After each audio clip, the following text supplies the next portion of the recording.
H-Town, let go. Ain't nothing wrong with a freaky girl. Ain't nothing wrong with a freaky girl. Ain't nothing wrong with a freaky girl. Nothing wrong with a freaky girl. Nothing wrong with a freaky girl. Oh yeah. No introduction when we show up. All the bad bitches know us. Young nigga from the H. Your girl gon' let me fuck on the first date. And I ain't trippin' on you niggas. Put this flavor in your ear, start drippin' on you niggas. And I ain't trippin' on you niggas. Put this flavor in your ear, start drippin' on you niggas. Man, what's going on, family? Welcome to another episode of the Tariq Elite Radio Show. And I am your gracious host, Mr. Tariq Elite, broadcasting live out here in Los Scandalous, California. And I'm ready to chop up good game with the family. Today's show is brought to you by a new series that's in development called Outbreak Zero. Now, this is a series that's set in a post-apocalyptic America where black people become the new ruling majority in the wake of a viral epidemic. It's real deep. And they're having a crowdfunding campaign at Indiegogo, and you can go to outbreaktv.com/donate to contribute to that. That's outbreaktv.com/donate. And also today's show is brought to you by HiddenColorsFilm.com. That's where you can get the best-selling documentary series, Hidden Colors 1, 2, and 3. Black History Month is coming up, family. So you know you need to get that Hidden Colors 1, 2, and 3 in your life and share that with people who need that ism. Now we're going to take some phone calls on today's show. The phone number is 818-850-5404. And we're going to take a very quick commercial break, ladies and gentlemen. And when we come back, we will get some of those calls right here on the Tariq Elite Radio Show. The book, Marginalizing White Supremacy, is available now. You know, it appears that since the first election of Barack Obama, the old days and the old ways of white supremacy has reemerged and is wreaking havoc to black lives every day and in every way. So it's very important that we understand the ins and outs of white supremacy. So pick up the brand new book, Marginalizing White Supremacy, a philosophical call to action post the Obama presidency. And you can get this book at Amazon.com, you can get it at Kindle, and you can get it at Lulu.com. You can also get it at BarnesandNoble.com. Again, that book is Marginalizing White Supremacy. If you want to get some real fly art, and I mean real fly art, you need to check out ArtByRico.com. Now, ArtByRico.com, they offer a variety of original or printed jazz art for any budget and for any occasion, and they ship nationwide. I have some of the art myself in my home, and it's fly. I can vouch for that. Go to artbyrico.com. That's ArtByRicco.com to get up on this fly art. You are now tuning in to the King of Game, Tariq Elite on Tariq Elite Radio. I am delivered. Man, what's up? We are back with the Tariq Elite Radio Show, family. Glad to have y'all tuning in. Now, we're going to get some calls right about now. And don't forget, like I said, go to HiddenColorsFilm.com to get Hidden Colors 1, 2, and 3. Get up on that game. And let's see who we got on the phone before I get into my game today. Let's see who we got on the phone. Come on, phone line. What's up? Who's calling? Hello, good night. This is Kevin calling from Boston. Hey, Kevin from Boston. How you doing, Bomba Clyde? How you doing, brother? Not too bad, man. Not too bad. What's on your mind? Yeah, I'm just calling to ask a quick question. Like, being like black guys, is the odds against us like getting white girls, is it like a bit harder for like this race? Is it harder for you to get a white girl? No, cause I came from Jamaica, and like when I step to these chicks, they're like, you know, you're cool and all, but my family don't call me dating like black guys. So I'm like, in America, is the odds against black guy like more difficult of getting with a white chick? So is it more difficult getting with a black girl? I'm trying to understand. No, a white chick for a black guy. Okay. Is it more difficult to get with a white girl for a black guy? Yeah, cause I said to a few chicks since coming from Jamaica, and they're like, you're cool and all, but my parents don't allow me to date like black guys. All right, well, charge them to the game, dude. My thing is this. We got to get off this thing where we are openly pursuing white people to date. I really want brothers to get off that shit, and sisters too. We got a very bad habit. I think next week I might do a whole show on that, but we have a real bad habit of pursuing specific races of people and getting turned down by them as if they're some type of badge of honor. And we got to get off that nonsense, brother. Because, look, it's easy to get them. That's why I did the interracial dating show. I didn't do that to put any group on a pedestal. I just did it to show how easy it is to get at certain people, because cultural barriers, it's just, it is what it is. It's nothing to get over. But you just got to understand certain cultural barriers. But when it gets into this thing where it's almost like a worshiping of people in the white dominant society that black men and women get into, that's something that we're going to have to cut out, because that's why we keep getting subjugated by systematic white supremacy. Because instead of challenging white supremacy, y'all niggas are sitting up here low-key idolizing these people in the dominant society, and you're not going to empower yourself doing that. That makes sense? True. Hey, thanks, man. Thanks for the work you've been doing. I appreciate it. All right, brother. Get you some jerk chicken and go find your sister, brother. Holla. All right, peace. Yeah. Lord. Good Lord, this nigga's trying to get at white women, and they're telling him their family don't like it. So what? Okay. Who are they to get with? All right. I'm not to shit on anybody. But y'all stop this white worshiping bullshit, man. That shit is tired. Black men and women. And again, I think I might do a whole show on that next week. I just saw that movie, Dear White People. It was the movie was real blah. They really hyped the movie up a lot, but the movie was kind of blah, and it touched on that interracial dating thing, and I want to go deep into that. So I got to dedicate a whole show to that, because that's heavy. And again, I just did an interview earlier today for a station in Minnesota. Shout out to those brothers and sisters in Minnesota. I got to get out there to do a lecture. And we're talking about that interracial dating and the psychological mindset that black people have when we engage or pursue specific interracial relationships. It's a real deep psychological phenomenon that happens with us. And it's something that really needs to be explored. But again, the phone number is 818-850-5404, ladies and gentlemen. And again, when we do the next Hidden Colors, we're going to touch on that a little bit too, because we haven't talked about that in the Hidden Colors series, I don't think. We haven't gone deep into that. And again, it's very hard to challenge something that you're desperately pursuing. What's up? Who's calling? Uncle Flex, it's your nephew, Rasta Keys. I'm just calling to give you much respect and props because of you. Listening to you 6 years ago, it's just really changed my life. It's progressing as a man. Helped me take care of my family. I slip up here and there. Yes, indeed. I don't have it all together, but I just have to big you up. I always spread Hidden Colors to the friends and family, and I just want you to take me out of here. Like, get out of here, you damn nigga.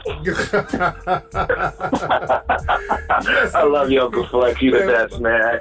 Much respect, brother. Hold on. Get out of here, you damn nigga! There you go. All right, be blessed.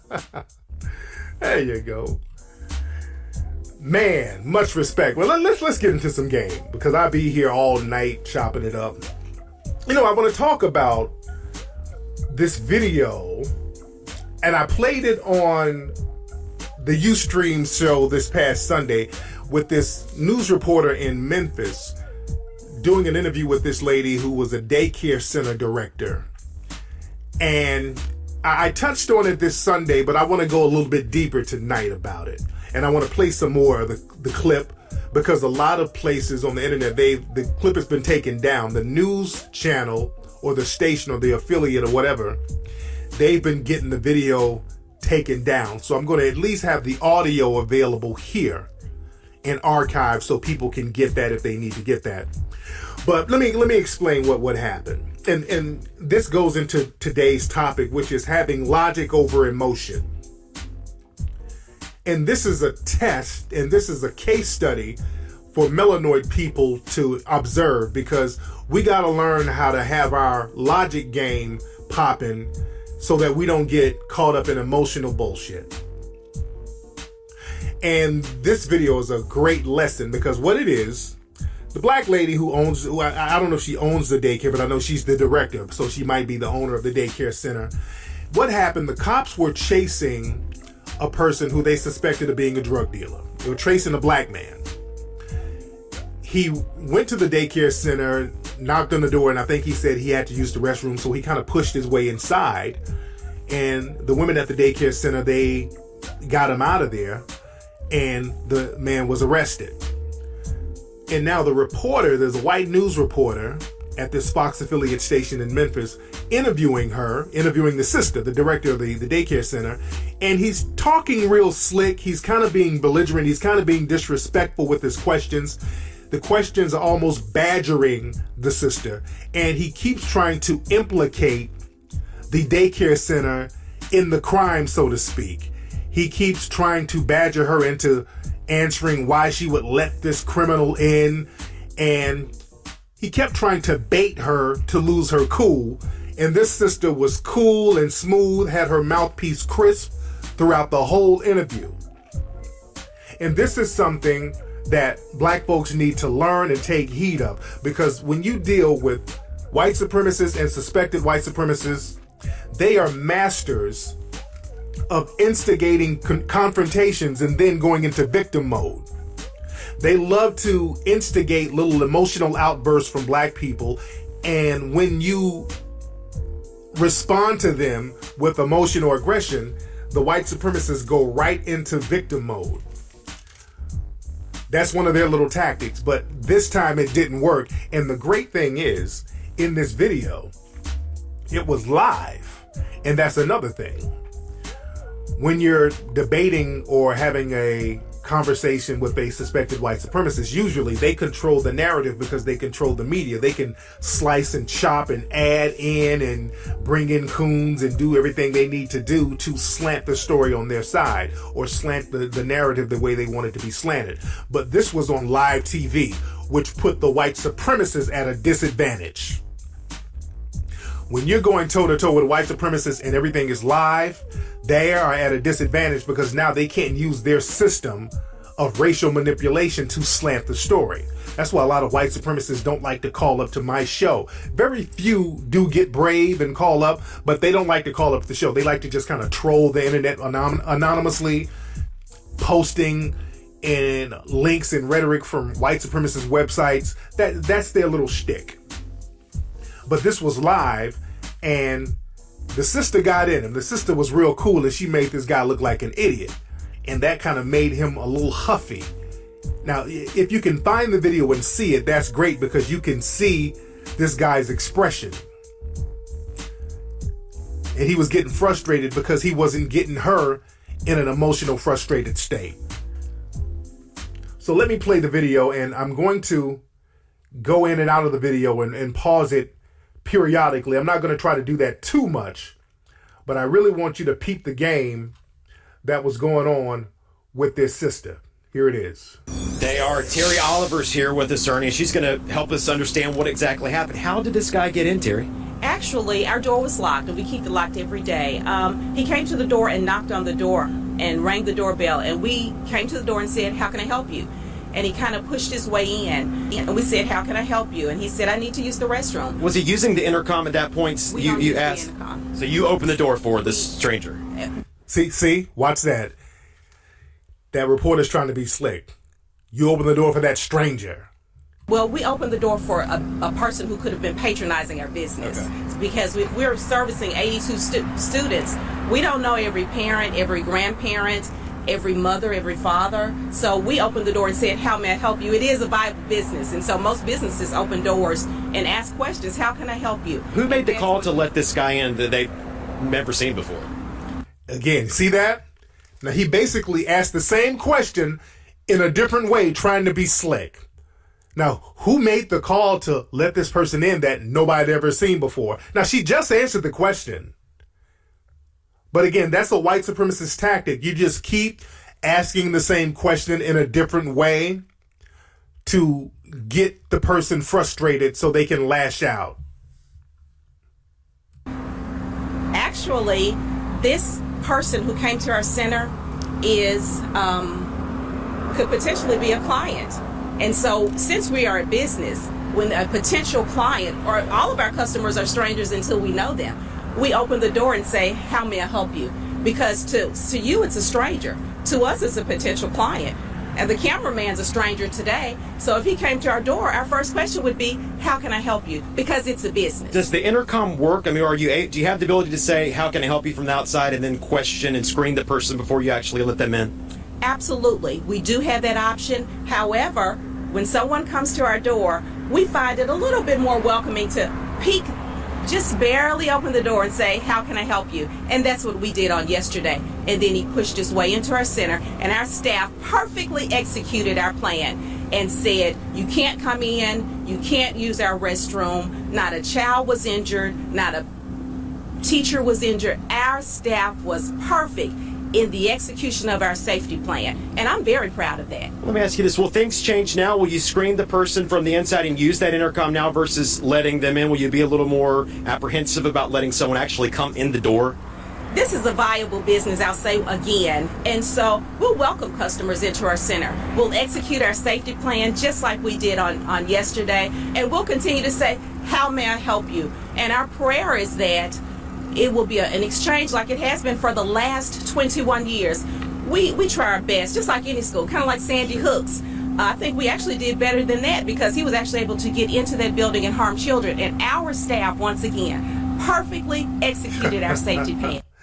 Do you see how slick that sister got a mouthpiece on her? That's how you handle white supremacists. When you dig at them, you give them a dig and a burn and a diss so smooth that they can't even come back. You saw how she did that with the Sandy Hook reference? That really burned the white supremacists up. Because when you look at different message boards and Facebook pages that host this video, they're mad. They're like, oh, that raggedy black bitch. They're mad. They're mad because that sister was verbally handling this dude. And she slipped that Sandy Hook thing in there like, what? Hey, at least we ain't Sandy Hook where y'all let all those white people get killed. You didn't question them. Basically, that's what she's saying, which is very true. Nobody went to the Sandy Hook school where all those kids were shot up and said, well, how come y'all didn't lock the door? They didn't do that. So it's very slick how they're pulling that with them at the Black Daycare Center. Perfectly. This is a business. And so we welcome customers, and every customer is a stranger until we get to know them. Absolutely. So we'll review our system, but I actually think our system worked perfectly. Not a child was injured, not a parent was injured, not a teacher was injured, no one was injured. And we've been here 21 years, and I stand firm on the fact that we executed our safety plan perfectly. And you notice that she keeps reiterating the fact that nobody was injured, everybody was fine, we did what we supposed to do, so she kept reiterating that fact. This sister was very smooth with her mouthpiece. She wasn't on the defensive. This sister took control of the conversation. She took control of the narrative. She kept bringing the narrative back to where she wanted it to be, which is everything worked out safely. Everybody was safe. Everybody was protected. We executed our plan perfectly, and we're very proud of how things turned out. She created the narrative. She didn't let him create the narrative because he's trying to create this narrative. How come y'all let this criminal inside of a daycare? That's the narrative that he's trying to create. And he keeps trying to badger this woman low-key, like the white supremacists do, into having some type of emotional reaction to him. Would it have been perfect if you'd said, how can I help you from the inside versus opening the door and just using the intercom only? Now, you see he done asked the same damn question about 5 times? You see that? He keeps asking the same question in different ways over and over again, hoping to get her frustrated. Now, black folks, stop letting the white supremacists do that to you. Because what happens is that the white supremacists will start asking you questions, debating you, and ask you the same question over and over again, and repeating the same thing over and over again, and then you get frustrated and just lash out. Stay cool. You got to be cool and you got to be logical. Don't let them play on your emotions, because the white supremacists, they know that we are emotional. They've conditioned us to be that way. That's why when the white supremacists show up in the news rooms and the news cameras, they know if they throw the camera on certain black folks, black people start performing. Black people start shucking and jiving because black people are so desperate for attention. Black people get to buck dancing and tap dancing, and then they look for the next sweet brown that, oh God, there's a fire. They love that. Hide your kids, hide your wife. They love moments like that. They love that. They love niggerish moments. So when you get a moment like this, when you put the camera to a sister's face and she's spitting circles around you, oh, they don't like that. And extending to them and being welcoming that way versus opening the door.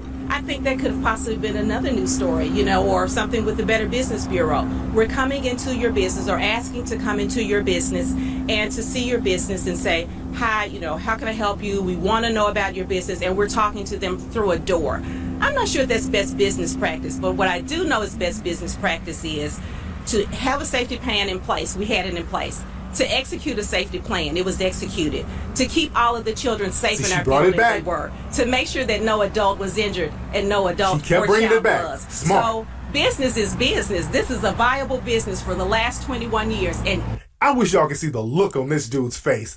The look on his face is like, if I had a Klan robe, I would lynch this Negro woman. The look on his face is priceless. Every child was safe. Last question for you. What do you say to the parents who say, this just isn't good enough? I would have preferred to have talked to the person through the door, through the intercom, versus opening the door. Again, he's saying the same shit. He's saying the same thing over and over again. This woman has answered the same question like 5 to 6 times. It's not the answer he wants. So now he's going to try to badger an emotional response. Well, like I said again, that's something that we can consider. We have a very viable parent organization, a PTA. And so I'm expecting those parents to come in and have dialogue with me on how we can make sure that something like this doesn't happen again, that a person gets into our building.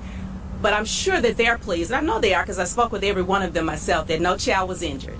No adult was injured. That nothing happened to any person that we're responsible to care for. We cared for them. We executed their plan. I can't say that enough about how proud I am. And I'm interested to have dialogue in our city about what will our mayor do about, or whoever, about having a sting operation so close to a child care center because they were chasing him. Boom. She got him on that one. Why were they having a sting next to the daycare center, which is the real question? Why are they having a damn undercover police sting by a daycare center? Because they're the ones who chased him in there. That sister has a crisp mouthpiece. She didn't get emotional. She whooped their asses with logic. That's how you do it. So close to a school. And so those are the types of things I'd love to see our city not only have dialogue with child care centers about, but about with our city in general. How are we going to address crime in our city? Because it's not a daycare issue. It's really a crime in our city issue. We executed our plan and executed it well. Thank you for speaking to us. We know you didn't have to. We appreciate you talking to us this morning. All right, Terrell, Phil. This sister spit so much hot fire. We at Melanoid Nation, we sent them a donation this week. We sent them $500. Shout out to everybody who donated to melanoidnation.org. We wrote a check for them and sent that daycare $500 to show appreciation for taking care of those children and to help out that community over there. Let me get my Mackin music on because that's the end of the interview. Let me get my Mackin music on. But that was a work of art. That's how you handle suspected white supremacists. You don't get all huffy because I've seen some black folks on different message boards saying stuff like, man, if that was me, I would have cussed that dumbass cracker out. And like, no. That's exactly what they wanted. If that was me, man, I would have told him to kiss my black ass. No.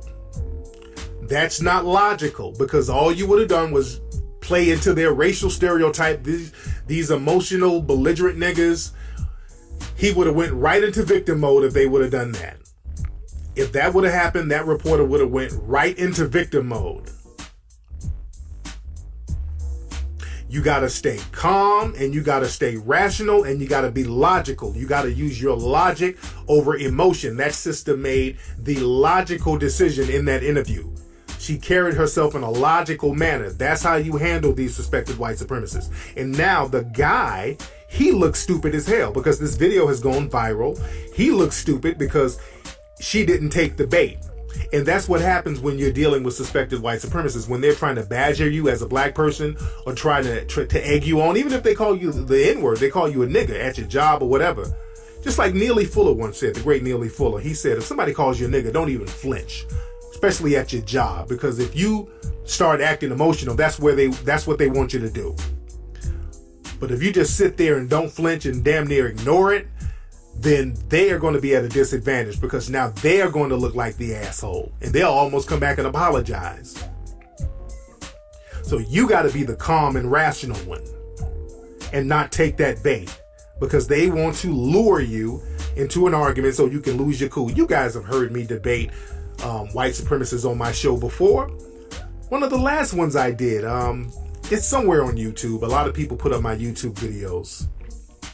But I debated one dude, and y'all heard the interview.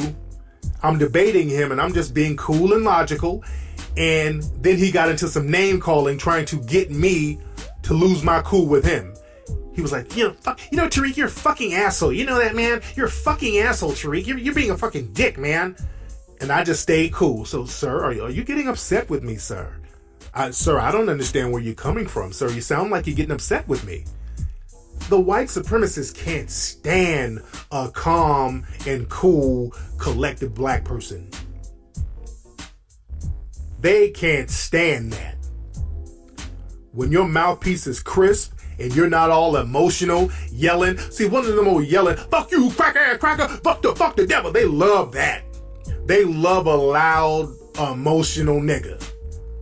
Oh, they love that because they can go right into victim mode. But when you're cool, and you're just talking regular, just making points logically, they can't stand that because they can't. White supremacists usually can't go toe to toe with logic because white supremacy is an illogical phenomenon.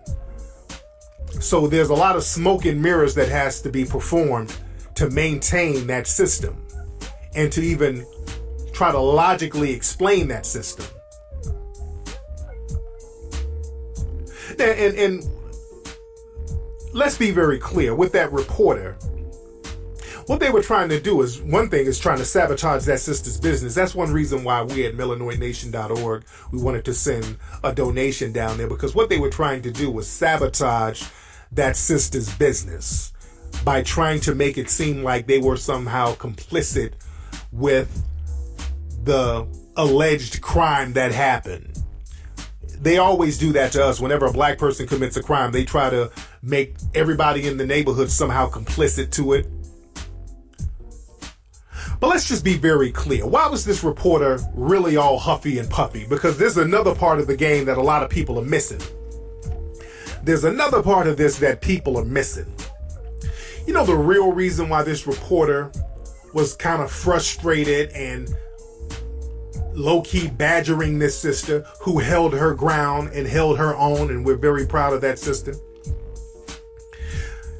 The real reason he was badgering her and kind of droning in on her and getting frustrated with her, it has nothing to do with children's safety. Let's just be clear. That reporter could give less than a damn about the safety of those other kids in that daycare. We all know that. Let's be very clear. They could give less than a damn about the safety of children in the black daycare center.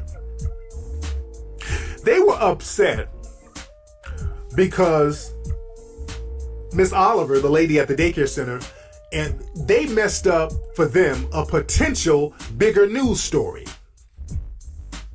They messed up, the daycare people, they messed up a potentially bigger story.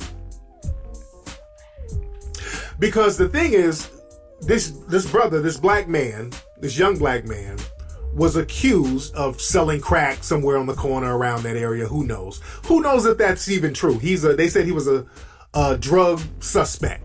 So we don't even know if the guy was actually doing a crime or not. I just need to see more evidence before I can even go into that narrative or believe that narrative. But he was suspected of a crime. And he was being chased by the cops. So the young man pretty much knew his life was in danger. The cops probably were going to kill that dude. You know how things are going on in this country right now. Cops are out here blowing brothers' heads off. So the cops were probably going to kill this guy. The cops were probably going to murk this guy. And what happened, he knew he was probably going to get murked. So he wasn't trying to so-called get away, I don't think, but he ran to a daycare center for safety. That's why he went to the daycare center. He went to the daycare center thinking, okay, if I go here to this daycare center, they're not going to kill me around all these kids. So when the people at the daycare center let him in, potentially they saved that man's life. That's why that reporter is frustrated. That's why that reporter is upset. You got to look at what the reporter is saying and asking, and look at what he's not saying. Look at the little code words. Because again, the white supremacists, they usually speak in code. So what this reporter is basically asking, he's not asking, how come you put those other children's lives in danger? It's like, why did you, Miss Oliver, save this nigga's life?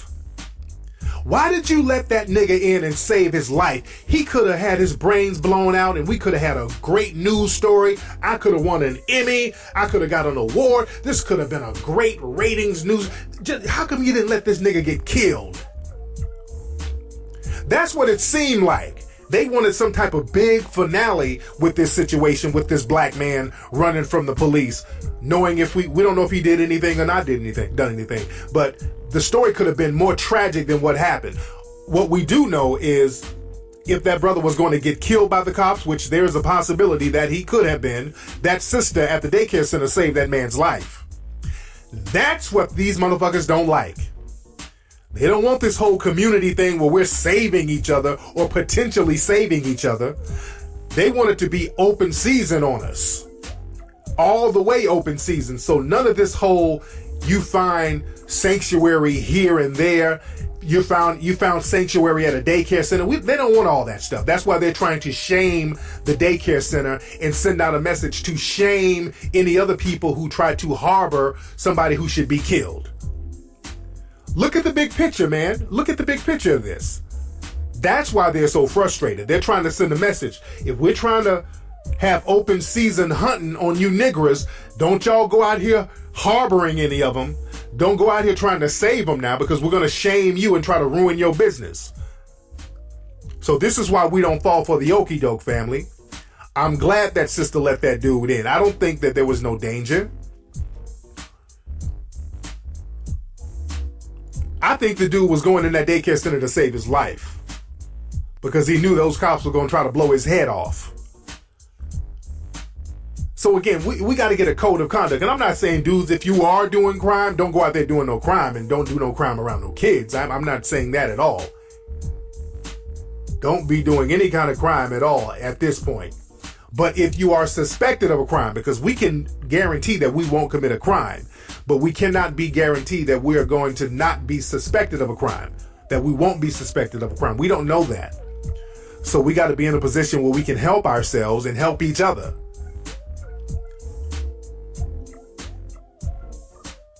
Because these white supremacists are not joking out here. And again, that sister, she had a crisp mouthpiece. She was logical. She didn't let them play her like no sucker. She didn't let them play her like no fool. And you need to learn from how that sister handled her business. Get your mouthpiece crisp, family. Deal with people logically. Let's get a code of conduct, because that sister was on a code. She had the correct code of conduct, and that's how we should handle ourselves at all times. Anyway, guys, that's been today's episode of the Tariq Elite Radio Show. Don't forget to join me live on Ustream this Sunday. I will chop it up with you then. I'ma holla.